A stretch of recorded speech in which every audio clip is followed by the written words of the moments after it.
હું કોમલ એન સરવાકર, ઉપશિક્ષક ગોલાપુર પ્રાથમિક શાળા, તાલુકો જિલ્લો પાટણ, મારી શાળા મારા ઘેર હાર્દિક સ્વાગત કરું છું. NMMS એક્ઝામ એટલે કે નેશનલ મીન્સ કમ મેરિટ સ્કોલરશિપ. આ એક્ઝામ વિશે તમે તમારા શાળામાં તમારા ટીચર્સ દ્વારા સાંભળેલું જ હશે. તો NMMS એક્ઝામમાં બે વિભાગમાં પ્રશ્ન પૂછાય છે, જેમાં તમે આગળના બધી માહિતી મળી ગયેલી છે, જેમાં વિભાગ 1 અને વિભાગ 2 માં કેવા પ્રકારના ગુણ હોય છે, કેવા પ્રકારના પ્રશ્નો પૂછાય છે તે વિશે તમે સમજી ગયા છો. આજે આપણે વિભાગ 2 એટલે કે શૈક્ષણિક યોગ્યતા કસોટીમાં જે ગણિત, વિજ્ઞાન અને સામાજિક વિજ્ઞાનના કુલ 90 ગુણના પ્રશ્નો પૂછાય છે, તેમાં આજે વિજ્ઞાનમાં કેવા પ્રકારના પ્રશ્નો પૂછાય છે અને કેટલા ગુણના પ્રશ્નો પૂછાય છે તે વિશે સમજ મેળવીશું.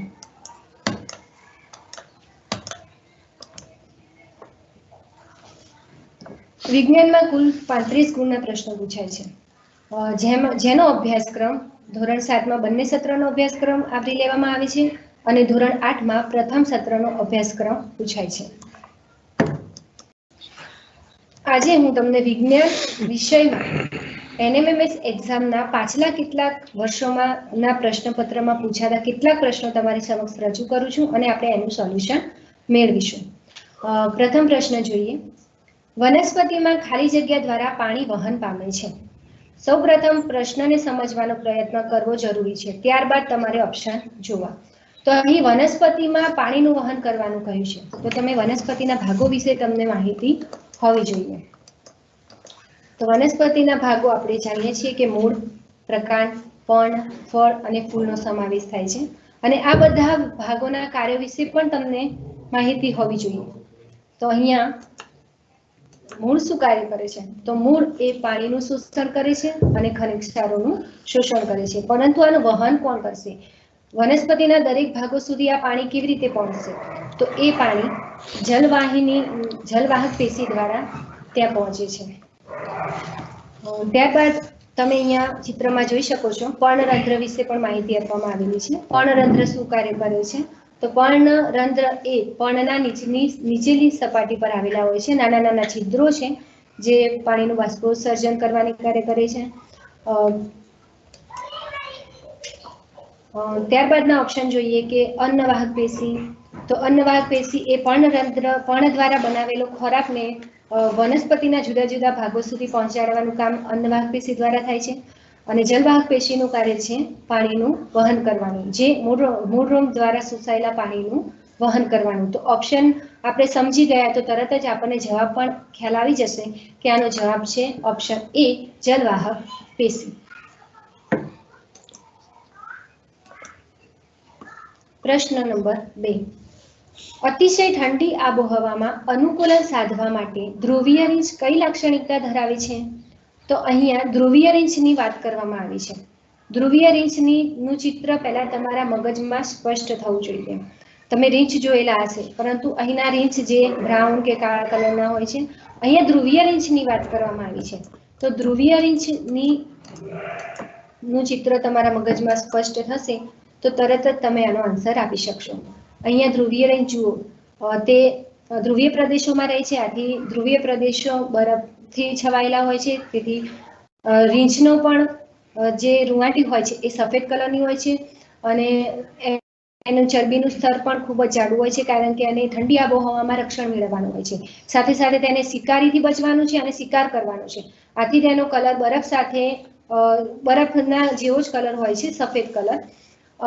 તેને બરફની નીચે રહેલા પ્રાણીઓનો શિકાર કરવાનો છે. આથી એની ગંધ પ્રત્યે પણ તે અત્યંત સંવેદનશીલ હોવો જરૂરી છે. આ લાક્ષણિકતા ઉપરથી તમને તરત જ આનો જવાબ પણ ખ્યાલ આવી જશે. તો તમે ઓપ્શન જુઓ, ઓપ્શન જોતા સાથે જ તમને આનો જવાબ આવડી જશે. તો શું આવશે ઓપ્શન? સરસ, ઓપ્શન એ, સફેદ રૂછાદાર વાળ, ચામડી નીચે ચરબી, ગંધ પ્રત્યે અત્યંત સંવેદનશીલતા, જે આ પ્રશ્નનો જવાબ છે. પ્રશ્ન નંબર 3. ખાલી જગ્યા વનસ્પતિ કીટકોને ફસાવે છે અને આરોગે છે.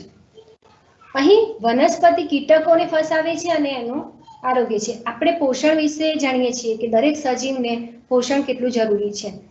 જેનાથી એ પોતાનો વૃદ્ધિ કરે છે અને તેમાંથી એ પોતે શક્તિ મેળવે છે. તો અહીં વનસ્પતિ પણ પોતાનો ખોરાક જાતે બનાવે છે. પહેલા પોષણના પ્રકાર જોઈ લઈએ. પોષણના પ્રકાર તમને ખ્યાલ હોવા જોઈએ. તો પોષણના 2 પ્રકાર છે, સ્વાવલંબી પોષણ અને પરાવલંબી પોષણ. જેમાં સ્વાવલંબી પોષણમાં પોતાનો ખોરાક જાતે બનાવે છે, વનસ્પતિ પોતાનો ખોરાક જાતે બનાવે છે. અને પરાવલંબી પોષણમાં જે બીજા ઉપર આધાર રાખે છે, સજીવો, વનસ્પતિ અથવા તો સજીવ બીજા પ્રાણીઓ ઉપર આધાર રાખે છે. આ બંને પ્રકારના પોષણ ખ્યાલ હોવા જોઈએ. ત્યારબાદ પોષણના અન્ય પ્રકાર પણ છે, જેમાં પરોપજીવી પોષણ, કીટાહારી અને મૃતોપજીવી પોષણ. હવે તમે ઓપ્શન જુઓ તો ઓપ્શન ઉપરથી તમને આઈડિયા આવશે કે અહીંયા ઓપ્શન એ છે અમરવેલ. અહીંયા અમરવેલ તમને ચિત્રમાં સ્પષ્ટ દેખાય છે. અમરવેલ પીળા કલરની હોય છે, તેમાં હરિતદ્રવ્ય હોતું નથી. તમને ખબર છે કે વનસ્પતિનું પર્ણ ખોરાક બનાવે છે, પરંતુ હરિતદ્રવ્યની હાજરીમાં પ્રકાશ સંશ્લેષણની ક્રિયા દ્વારા. અહીં હરિતદ્રવ્ય નથી હોતું અમરવેલમાં. તે શું કરે છે તો તે યજમાન વૃક્ષ પાસેથી ને આરોહે છે અને એમાંથી પોષણ મેળવે છે. તે પોતાનો ખોરાક જાતે બનાવતી નથી. તે પરોપજીવી વનસ્પતિ છે. અહીં કળશપર્ણ તમે જુઓ, અહીંયા કળશ જેવો આકાર ધરાવે છે. કળશપર્ણ શું કરે છે તો જ્યારે પણ કોઈ બી કીટક એના પર બેસે છે ત્યારે તેની અંદર કંઈક વાળ જેવી રચના હોય છે, જેથી એ વાળમાં કીટક ફસાઈ જાય છે. તે તેનું ઢાંકણું ઉપરનું જે છે એ બંધ કરી દે છે અને ત્યારબાદ અંદરના પાચક ઉત્સેચકો દ્વારા તેનું પાચન કરે છે. તો આ વનસ્પતિ કેમ કીટકોને ખાય છે? શું એ પ્રકાશ સંશ્લેષણની ક્રિયા કરીને ખોરાક નહીં બનાવતી હોય? શું એનામાં હરિતદ્રવ્ય નથી? ના, એનામાં હરિતદ્રવ્ય છે. આ કળશપર્ણ જે છે એનામાં હરિતદ્રવ્ય ધરાવે છે, પરંતુ એ હરિતદ્રવ્ય દ્વારા તે પોતાનો ખોરાક પણ બનાવે છે, પરંતુ તેનાથી એને પૂરતું પોષણ મળતું નથી, કારણ કે એવી જમીનમાં એ ઉગે છે કે જ્યાં એને પૂરતું પોષક તત્વો મળી રહેતા નથી. આથી આ કળશપર્ણને બીજા ઉપર આધાર રાખવો પડે છે. આથી એના પર્ણોની રચના એવી છે કે જે પણ કીટક એનામાં ફસાઈ જાય છે એને પોતે આરોગી લે છે અને એમાંથી પોષણ મેળવે છે. ત્યારબાદ ઓપ્શનમાં તમે જુઓ જાસૂદ અને ગુલાબ. જાસૂદ અને ગુલાબ તમે જોયેલા જ છે અને એ પણ પોતાનો ખોરાક બનાવે છે. અહીંયા અમરવેલ અને કળશપર્ણ એક એવા ઓપ્શન હતા જે તમારે સમજવા જરૂરી છે, અને એ સમજી ગયા બાદ તમે તરત જ આ પ્રશ્નનો જવાબ આપી શકશો. તો શું આવશે બાળ મિત્રો ખાલી જગ્યામાં? ખૂબ સરસ, સી કળશપર્ણ. પ્રશ્ન નંબર 4. નીચેનામાંથી સાની ટીપીને પાતળા પતરા બનાવી શકાય છે? તો બાળ મિત્રો પતરા જોયેલા છે ને તમે? આજુબાજુમાં તમારા ઘરની આજુબાજુમાં તમે પતરા વાળું ઘર પણ જોયું હશે. અત્યારે તો સોસાયટીઓમાં પણ જ્યારે શેડ બનાવે છે એ પણ પતરા જ છે, પણ એ કંઈક ધાતુના બનેલા હોય છે. તમે 2 પ્રકારના પતરા જોયેલા હશે, કે ધાતુના હોય છે જે લોખંડના સાઈડ તમે જોયેલા હોય છે અને સિમેન્ટના. પરંતુ અહીં ઓપ્શન તમે જોશો તો ઓપ્શન ઉપરથી તમને ત્યારબાદ ઓપ્શનમાં તમે જુઓ જાસૂદ અને ગુલાબ. જાસૂદ અને ગુલાબ તમે જોયેલા જ છે અને એ પણ પોતાનો ખોરાક બનાવે છે. અહીંયા અમરવેલ અને કળશપર્ણ એક એવા ઓપ્શન હતા જે તમારે સમજવા જરૂરી છે, અને એ સમજી ગયા બાદ તમે તરત જ આ પ્રશ્નનો જવાબ આપી શકશો. તો શું આવશે બાળ મિત્રો ખાલી જગ્યામાં? ખૂબ સરસ, સી કળશપર્ણ. પ્રશ્ન નંબર 4. નીચેનામાંથી સાની ટીપીને પાતળા પતરા બનાવી શકાય છે? તો બાળ મિત્રો પતરા જોયેલા છે ને તમે? આજુબાજુમાં તમારા ઘરની આજુબાજુમાં તમે પતરા વાળું ઘર પણ જોયું હશે. અત્યારે તો સોસાયટીઓમાં પણ જ્યારે શેડ બનાવે છે એ પણ પતરા જ છે, પણ એ કંઈક ધાતુના બનેલા હોય છે. તમે 2 પ્રકારના પતરા જોયેલા હશે, કે ધાતુના હોય છે જે લોખંડના સાઈડ તમે જોયેલા હોય છે અને સિમેન્ટના. પરંતુ અહીં ઓપ્શન તમે જોશો તો ઓપ્શન ઉપરથી તમને નેક્સ્ટ કરો, ક્લિક કરો. કર્યું. અહીંયા ઓપ્શન તમે જોશો તો ત્યાં ક્યાંય એવો ઓપ્શન નથી કે જેને જોઈને તમે આન્સર આપી શકો છો. તો આ ઓપ્શન સમજવા જરૂરી છે. તમે ધાતુ અધાતુ વિશે જાણો છો, તો અહીંયા એ ઓપ્શન છે phosphorus, D sulphur, C zinc અને ડી ઓક્સિજન. તો આમાં કઈ ધાતુ છે અને કયા અધાતુ છે, જો એના વિશે તમને ખ્યાલ આવી જાય તો તરત જ તમે આનો જવાબ આપી શકશો. તમે ધાતુ અને અધાતુના ગુણધર્મો પણ જાણો છો કે ધાતુ જે છે એ રણકાર ઉત્પન્ન કરે છે, તેને ટીપીને પાતળા પતરા બનાવી શકાય છે. તો આનો જવાબ ધાતુ જ આવશે. પરંતુ આ ઓપ્શનમાં ધાતુ કોણ છે? તો ફોસ્ફરસ, સલ્ફર અને ઓક્સિજન એ અધાતુ છે. તો જે ઓપ્શન સી છે ઝિંક એ ધાતુ છે. તો ધાતુને ટીપીને પાતળા પતરા બનાવી શકાય છે. તો અહીંયા જવાબ આવશે ઓપ્શન સી ઝિંક. પ્રશ્ન નંબર 5. આપણને કીડી કરડે ત્યારે તે આપણી ચામડીમાં ખાલી જગ્યા નામનું એસિડ દ્રવ્ય દાખલ કરે છે. કીડી કરડે છે તો કીડી બધાને કરડેલી જ હોય છે. શું થાય છે બાળ મિત્રો? એકદમ બળતરા થવા લાગે છે ને? હા, તો કીડી કંઈક આપણા ચામડીમાં કંઈક દાખલ કરે છે જેથી આપણને બળતરા થાય છે. અને આપણે પ્રશ્નમાં પણ વાંચ્યું કે એસિડ દ્રવ્ય દાખલ કરે છે. તો એસિડના ગુણધર્મો તમે જાણો છો કે એસિડ સ્પર્શે દાહક છે. આથી કીડી કરડે ત્યારે આપણને થોડું બળતરા થાય છે. તો અહીંયા એ ઓપ્શન છે sulphuric acid, B hydrochloric acid, C acetic acid અને ડી ફોર્મિક એસિડ. તો અહીંયા તમારે આ એસિડનું નામ યાદ રાખવું જરૂરી છે. તો અહીંયા ઓપ્શન ડી જવાબ છે ફોર્મિક એસિડ. તો આપણને કીડી કરડે ત્યારે તે આપણી ચામડીમાં ફોર્મિક એસિડ નામનું એસિડ દ્રવ્ય દાખલ કરે છે. પ્રશ્ન નંબર 6. રેડ ડેટા બુક એટલે રેડ ડેટા બુક. પહેલા તો તમે પ્રશ્ન વાંચશો ને એટલે એમ થશે રેડ એટલે લાલ, લાલ કલરની બુક. ઓપ્શનમાં પણ આપેલું છે જુઓ, એ લાલ કલરની બુક. તો શું એ સાચું છે? ના. આપણે હવે અન્ય ઓપ્શન જોઈએ. બી વન્ય પ્રાણીઓની નોંધ રાખવાની બુક, સી નાશપ્રાય જાતિઓનો રેકોર્ડ રાખતી બુક અને ડી પ્રાણીઓના રહેઠાણનો રેકોર્ડ રાખતી બુક. અહીંયા રેડ ડેટા બુક વિશે તમને થોડી માહિતી હોવી જોઈએ જે ધોરણ 8માં આવે છે. વન્ય અને પ્રાણીઓનું સંરક્ષણ. તો વન્ય પ્રાણીઓની નોંધ રાખવાની બુક, તો જેમાં વન્ય પ્રાણીઓની નોંધ જ રાખવામાં આવે છે માત્ર. સી નાશપ્રાય જાતિઓનો રેકોર્ડ રાખતી બુક. તો અહીંયા નાશપ્રાય જાતિઓની વાત કરવામાં આવી છે. તો રેડ ડેટા બુક શું છે? તો આમ જોવા જઈએ તો કે રેડ એટલે એક એલર્ટ ટાઈપનો કલર છે.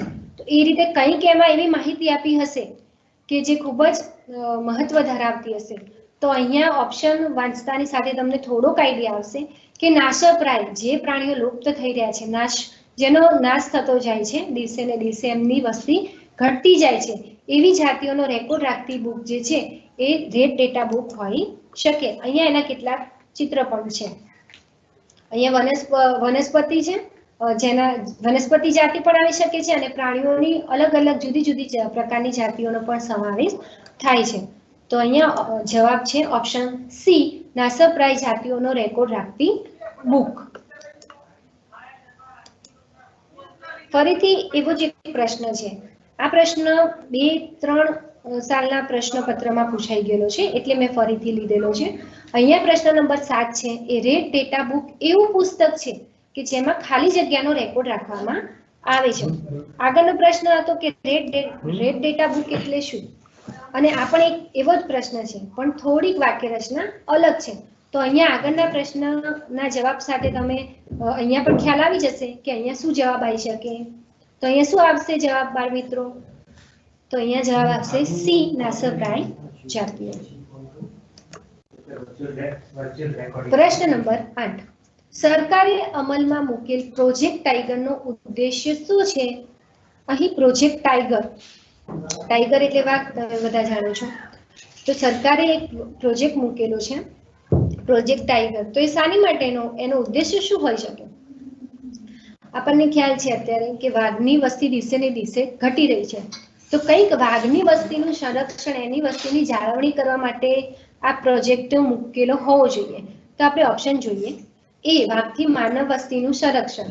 તો શું વાઘથી માનવ વસ્તીનું સંરક્ષણ થશે? બી વાઘથી પાલતુ પ્રાણીઓનું સંરક્ષણ. વાઘ તો શિકારી પ્રાણી છે, શું એ પાલતુ પ્રાણીઓનું સંરક્ષણ કરશે કે એનો શિકાર કરશે? સી વાઘના સંરક્ષણ અને તેની વસ્તીની જાળવણી. તો અહીં વાઘનું રક્ષણ કરવાનું છે અને એની વસ્તી વધારવા માટે એની જાળવણી કરવાની છે. અને ડી વાઘની વસ્તીનો વધારો અટકાવવો. શું વાઘની વસ્તીનો વધારો અટકાવવાનો છે? તો અહીંયા ઓપ્શન સમજતાની સાથે આપણને જવાબ ખ્યાલ આવી જશે કે અહીંયા ઓપ્શન સી જે છે એ આપણો જવાબ છે. તો વાઘના સંરક્ષણ અને તેની વસ્તીની જાળવણી કરવા માટે પ્રોજેક્ટ ટાઈગર અમલમાં મૂકેલો છે. પ્રશ્ન નંબર 9. નરી આંખે ન જોઈ શકાતા કોષોને જોવા માટે કયું સાધન વપરાય છે? પહેલા તો નરી આંખે એટલે ખુલ્લી આંખે, જેને તમે આપણે બધું વસ્તુ જોઈએ છે એ. તો નરી આંખે ન જોઈ શકાય તો એના માટે શાની જરૂર પડે? તો અહીંયા ઓપ્શન આપણે જોઈએ. એ માઇક્રોસ્કોપ, બી ટેલિસ્કોપ, સી પેરિસ્કોપ અને ડી સ્ટેથોસ્કોપ. તો આપણે પહેલા માઇક્રોસ્કોપ તમે બધાએ શાળામાં જોયું છે ને, તમારા ટીચર્સે તમને બતાવ્યું હશે અને એમાં નિદર્શન પણ કરાવ્યું હશે. તો અહીંયા આપણે શાનું નિદર્શન કરીએ છીએ માઇક્રોસ્કોપમાં? સરસ, કોષોનું નિદર્શન કરીએ છીએ. ખૂબ જ અત્યંત સૂક્ષ્મ કદ ધરાવતા કોષોને આપણે માઇક્રોસ્કોપમાં જોઈએ છે, જેને આપણે નરી આંખે દેખી શકવા ખૂબ જ મુશ્કેલ છે. તો એના માટે માઇક્રોસ્કોપનો ઉપયોગ થાય છે. ત્યારબાદ ટેલિસ્કોપ. તો આ ટેલિસ્કોપ પણ તમારી શાળામાં જોયેલું હશે તમે, જે દૂરની વસ્તુઓ જોવા માટે તેનો ઉપયોગ થાય છે. ત્યારબાદ પેરિસ્કોપ. પેરિસ્કોપમાં આપણે જાણીએ છીએ કે પેરિસ્કોપ એની રચના પણ તમે જોઈ લે છે કે એમાં 2 અરીસા હોય છે, 45 અંશના ખૂણે હોય છે અને એમાં આપણે એક છેડેથી બીજા છેડાની વસ્તુ આપણે એમાં જે આવતા કિરણો છે એનું પરાવર્તન થઈને બીજા અરીસામાં આપણે એનું પ્રતિબિંબ જોઈ શકીએ છીએ. અને આનો ઉપયોગ ક્યાં થાય છે? તો આપણને ખ્યાલ છે કે દરિયાની નીચે રહીને, સબમરીનમાં રહીને આપણે દરિયાની ઉપરની સપાટી પરનું પ્રતિબિંબ જોઈ શકીએ છીએ. સાથે સાથે આપણા સૈનિકો યુદ્ધ જ્યારે લડવા જાય છે ત્યાં પણ એવો આ રીતે દુશ્મનો પર નિગરાની રાખી શકે છે. તો પેરિસ્કોપનો ઉપયોગ આપણે જાણીએ છીએ. અને સ્ટેથોસ્કોપ, દરેક ડોક્ટર પાસે જ્યારે જાઓ છો ત્યારે તમે જોયેલું હશે કે હૃદયના ધબકારા માપવા માટે આપણે સ્ટેથોસ્કોપનો ઉપયોગ કરીએ છીએ. આ 4 સાધનોના ઉપયોગ વિશે આપણે સમજ મેળવી તો એના ઉપરથી આપણને તરત જ જવાબ ખ્યાલ આવી જશે કે આપણો જવાબ શું આવશે? તો નરી આંખે ન જોઈ શકાતા કોષોને જોવા માટે એ માઇક્રોસ્કોપનો ઉપયોગ થાય છે. પ્રશ્ન નંબર 10. પૃથ્વીનો સૌથી નજીકનો ગ્રહ કયો છે? તો પૃથ્વી, જેના પર આપણે વસીએ છીએ, સજીવ સૃષ્ટિ ધરાવતો એકમાત્ર ગ્રહ એટલે પૃથ્વી. આપણે સૌરમંડળ વિશે જાણીએ છીએ. સૂર્યમંડળમાં સૂર્યની આસપાસ ફરતા ગ્રહો વિશે આપણે જાણીએ છીએ. તો એમાં તમે ચિત્રમાં જુઓ, સૂર્યની સૌથી નજીકનો ગ્રહ કયો છે એવો પણ પ્રશ્ન પૂછી શકાય છે. તો કયો છે ગ્રહ? ચિત્ર જોઈને પણ તમે જવાબ આપી શકો છો. તો અહીંયા બુધ ગ્રહ જે છે એ સૂર્યની ખૂબ જ નજીક, સૌથી નજીક રહેલો ગ્રહ છે. ત્યારબાદ બુધ બાદ શુક્ર ગ્રહ છે. ત્યારબાદ આપણી પૃથ્વી ગ્રહ આવે છે. હવે તમે જુઓ અહીંયા આપણો પ્રશ્ન શું હતો? તો પૃથ્વીથી સૌથી નજીકનો ગ્રહ કયો? તો પૃથ્વીના બંને પાડોશી ગ્રહો પહેલા જુઓ, ચિત્રમાં તમે જોશો શુક્ર અને મંગળ. તો અહીંયા શુક્ર અને મંગળમાંથી કયો ગ્રહ પૃથ્વીની ખૂબ જ નજીક છે? તો આપણે પૃથ્વીની અંતર જોવું પડે, પૃથ્વીથી શુક્રનું અને પૃથ્વીથી મંગળનું. તો અહીંયા પૃથ્વીથી શુક્રનું અંતર જે છે એ 38 મિલિયન કિલોમીટર છે અને મંગળ સુધીનું અંતર જે છે એ 54.6 મિલિયન કિલોમીટર છે. તો આના ઉપરથી પણ આપણને આઈડિયા આવશે કે પૃથ્વીના સૌથી નજીકનો ગ્રહ જે છે એ શુક્ર ગ્રહ છે. તો આપણો જવાબ છે ઓપ્શન શુક્ર.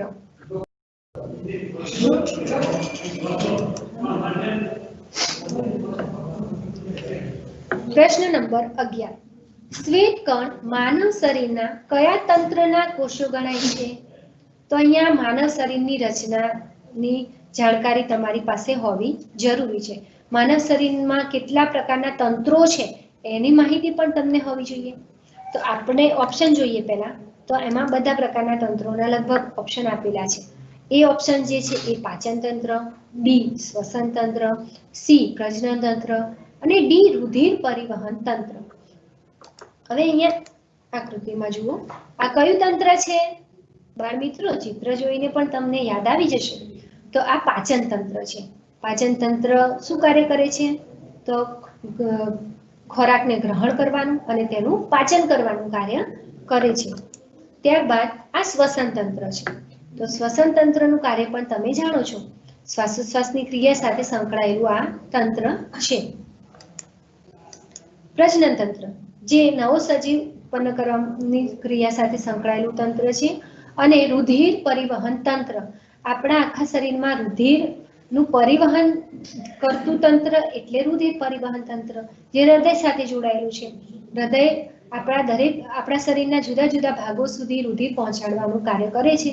તો રુધિર વિશે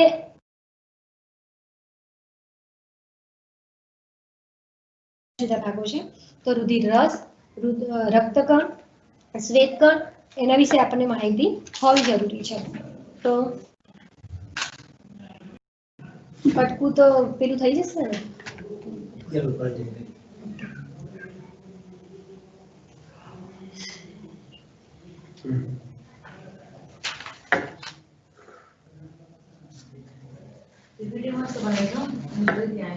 થેન્ક યુ. રુધિરના ઘટકો વિશે આપણને માહિતી હોવી જરૂરી છે. તો રુધિરના ઘટકો કયા છે? તો રુધિર રસ, રક્તકણ, શ્વેતકણ અને રુધિર કણિકાઓ. તો અહીં આપણને જે પ્રશ્ન પૂછ્યો છે એ પ્રશ્ન શું છે? તો શ્વેતકણ વિશે આપણને પ્રશ્ન પૂછેલો છે. તો અહીંયા રુધિરનું એક ચિત્ર આપ્યું છે જેમાં શ્વેતકણ તમે જોઈ શકો છો. તો એ રુધિર સાથે સંકળાયેલો છે ઘટક. તો હવે એના ઉપરથી તમે જવાબ આપી શકશો કે શ્વેતકણ એ કયા તંત્ર સાથે જોડાયેલો છે? તો રુધિર પરિવહન તંત્ર. તો અહીંયા જવાબ છે ઓપ્શન ડી, રુધિર પરિવહન તંત્ર.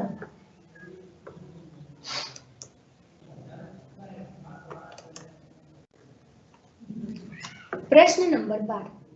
હોકાયંત્રમાં કયા પ્રકારનું ચુંબક વપરાય છે? હોકાયંત્ર જોયેલું છે ને બાળ મિત્રો? તમે તમારી શાળામાં હોકાયંત્ર જોયું જ હશે અને તેનો ઉપયોગ શું છે એ પણ તમને તમારા ટીચર્સે શીખવ્યું હશે. તો ઓપ્શન જોઈએ.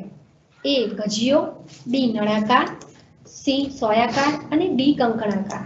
અહીંયા ચુંબકના જુદા જુદા પ્રકારો વિશે ઓપ્શનમાં આપેલું છે. તો જુદા જુદા પ્રકારો વિશે તમે માહિતગાર હોવા જરૂરી છે. તો અહીંયા જો ચિત્રમાં એ જે છે એ ગજિયો ચુંબક છે, બી ઘોડાની નળાકારનો ચુંબક છે, સી અહીંયા સોયાકાર ચુંબક છે, નળાકાર ચુંબક છે, અંડાકાર ચુંબક છે, કંકણાકાર ચુંબક છે અને અહીંયા બાજુમાં હોકાયંત્રની એક ચિત્ર આપેલું છે. હવે તમે ચુંબકના જુદા જુદા પ્રકાર જોઈ લીધા અને હોકાયંત્રની આકૃતિ પણ તમે સાઈડમાં જોઈ શકો છો. તો હવે ખ્યાલ આવી જશે તમને કે જો હોકાયંત્રમાં કેવા પ્રકારનું ચુંબક વપરાયેલું છે? તો હોકાયંત્રમાં સોયાકાર ચુંબક વપરાયેલું છે જે ઉત્તર અને દક્ષિણ દિશા નિર્દેશ કરવા માટે ઉપયોગમાં આવે છે. તો અહીંયા આપણો જવાબ શું આવશે? તો ઓપ્શન સી, સોયાકાર. પ્રશ્ન નંબર 13. એક ઘન મીટર એટલે ખાલી જગ્યા ઘન સેન્ટીમીટર. હવે એક ઘન મીટર એટલે કેટલા ઘન સેન્ટીમીટર? ઓપ્શન જોઈશું તો આપણને કંઈ ખ્યાલ નહીં આવે. આની ગણતરી આપણને આવડવી જોઈએ. તો હું તમને બતાવું. અહીંયા એક ઘન મીટર બરાબર 1 મીટર ગુણ્યા 1 મીટર ગુણ્યા 1 મીટર. હવે તમે બધા જાણો છો કે 1 મીટર એટલે 100 સેન્ટીમીટર. તો 1 મીટરની જગ્યાએ આવશે 100 સેન્ટીમીટર. તો 100 સેન્ટીમીટર ગુણ્યા 100 સેન્ટીમીટર ગુણ્યા 100 સેન્ટીમીટર. તો આપણે 100 ગુણ્યા 100 ગુણ્યા 100 કરીશું ત્યારે આપણને ખ્યાલ આવશે કે અહીંયા જવાબ આવશે 10 લાખ ઘન સેન્ટીમીટર. તો આપણો જવાબ આવશે ઓપ્શન એ, 10 લાખ ઘન સેન્ટીમીટર. પ્રશ્ન નંબર 14. હવામાન માપવા માટેના સાધનને ખાલી જગ્યા સરા સ્કીપ કરી દેજો. મેં અડધું પાછળ રહી ગયું છે લખવાનું. વાંધો નહીં હોય, ચાલુ રાખો. હવાનું દબાણ માપવા માટેના સાધનને ખાલી જગ્યા કહે છે. તો ઓપ્શન જોઈએ. એ થર્મોમીટર, બી બેરોમીટર, સી વોલ્ટમીટર અને ડી એમીટર. અહીંયા જે ઓપ્શન આપેલા છે એના ઉપયોગ તમને ખ્યાલ હોવા જોઈએ અને તમે લગભગ હવાનું દબાણ માપવા માટેનું સાધન જોયું પણ હશે જો તમે તમારા મમ્મી તમારા પપ્પા સાથે બહાર ગયા હોય ક્યાંક બાઇક ઉપર કે કોઈ સાધનમાં અને હવા નીકળી ગઈ હોય અથવા પંચર પડી ગયું હોય તો તમે હવા પૂરવા માટે જાઓ છો, ત્યાં એક સાધનથી એ કંઈક ચેક કરે છે. તો એ શું ચેક કરે છે? હવા તો ભરી દે છે પણ ત્યારબાદ એ કંઈક લેવલ ચેક કરે છે. તો એ શું ચેક કરે છે? તો હવાનું દબાણ ચેક કરે છે. તો તે સાધનને કહેવાય છે બેરોમીટર. તો અહીંયા જવાબ આવશે ઓપ્શન બી, બેરોમીટર.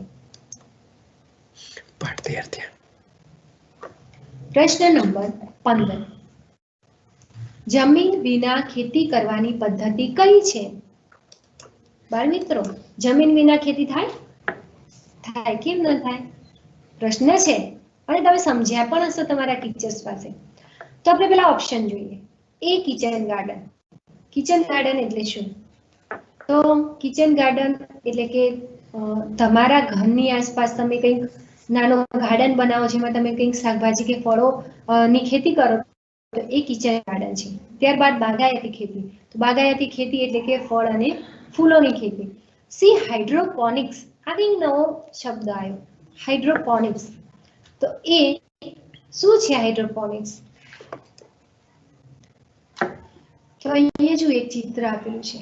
આ કયા પ્રકારની ખેતી છે? અહીંયા કોઈ જમીનનો ઉપયોગ નથી થયો. તો આ જે છે એ હાઇડ્રોપોનિક્સ ખેતી છે, જેમાં જમીનનો ઉપયોગ થતો નથી. માત્ર પાણીની અંદર પોષક તત્વો વહેવડાવીને તેમાં ખેતી થાય છે. તો આપણે હાઇડ્રોપોનિક્સ વિશે સમજ્યા. અને પરંપરાગત ખેતી જે તમે એના વિશે પણ તમે જાણો છો. તો અહીંયા આપણો જવાબ શું આવશે? C, hydroponics.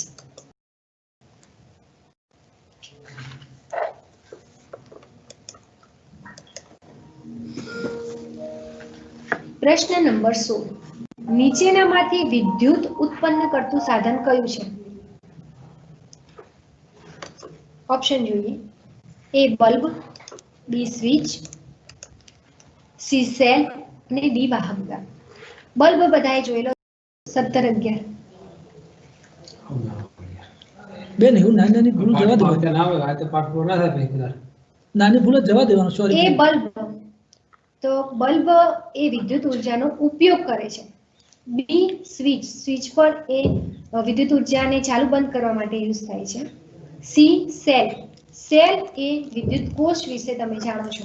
વિદ્યુત કોષ શું કરે છે? તો વિદ્યુત કોષ એટલે કે સેલ જે વિદ્યુત ઉર્જાનો ઉપયોગ